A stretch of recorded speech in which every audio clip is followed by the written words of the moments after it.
भगवान श्री कृष्ण जी को ये सोचकर हंसी आ रही है कि अर्जुन मुझसे त्याग और अहिंसा की बात कर रहा है। इससे लगता है कि इसे ये भ्रम हो गया है कि जिस दुष्परिणाम को मैं नहीं देख पा रहा हूँ उसको यह अर्जुन समझ रहा है। इसका अर्थ यही हुआ कि मेरे मन में हिंसा तथा भोग के प्रति प्रेम है और अर्जुन के मन में त्याग तथा अहिंसा की वृत्ति विद्यमान है।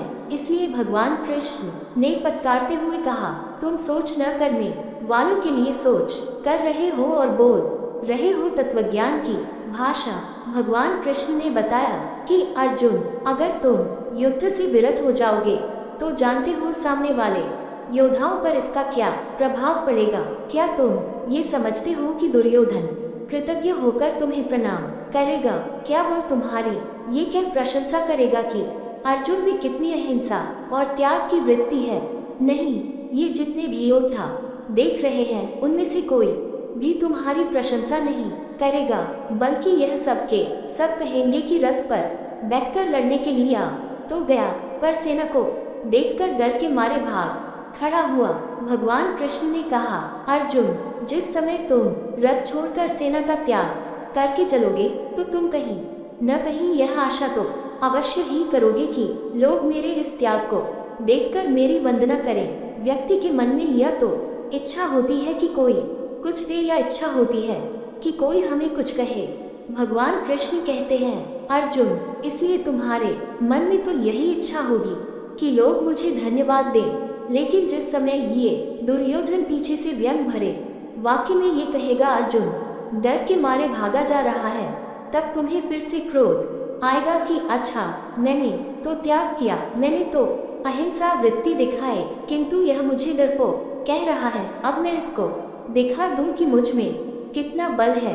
और अर्जुन, एक बार युद्ध से विरत होने के पश्चात अगर तुम फिर से लड़ने के लिए लौटे तो बड़ी हंसी होगी। इससे अच्छा है कि तुम अभी लड़ जाओ। भगवान का अभिप्राय है कि तुम वहीं पर रहो जहाँ पर तुम्हारी अवस्थिति है। इस प्रकार व्यर्थ की बातें क्यों कर रहे हो?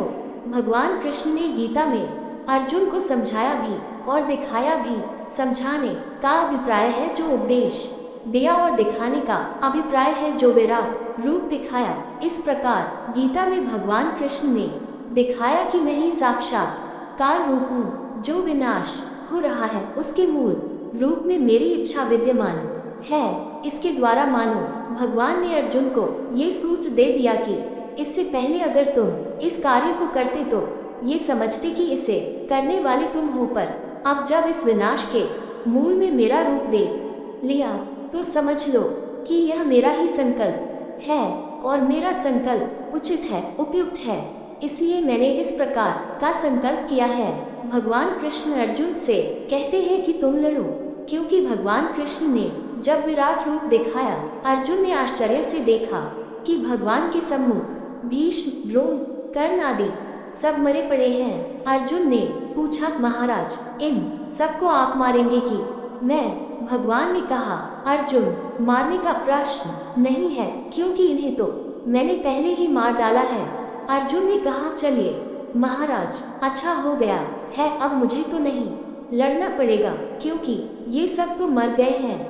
भगवान ने कहा, नहीं भाई, तुम्हें तो लड़ना ही पड़ेगा।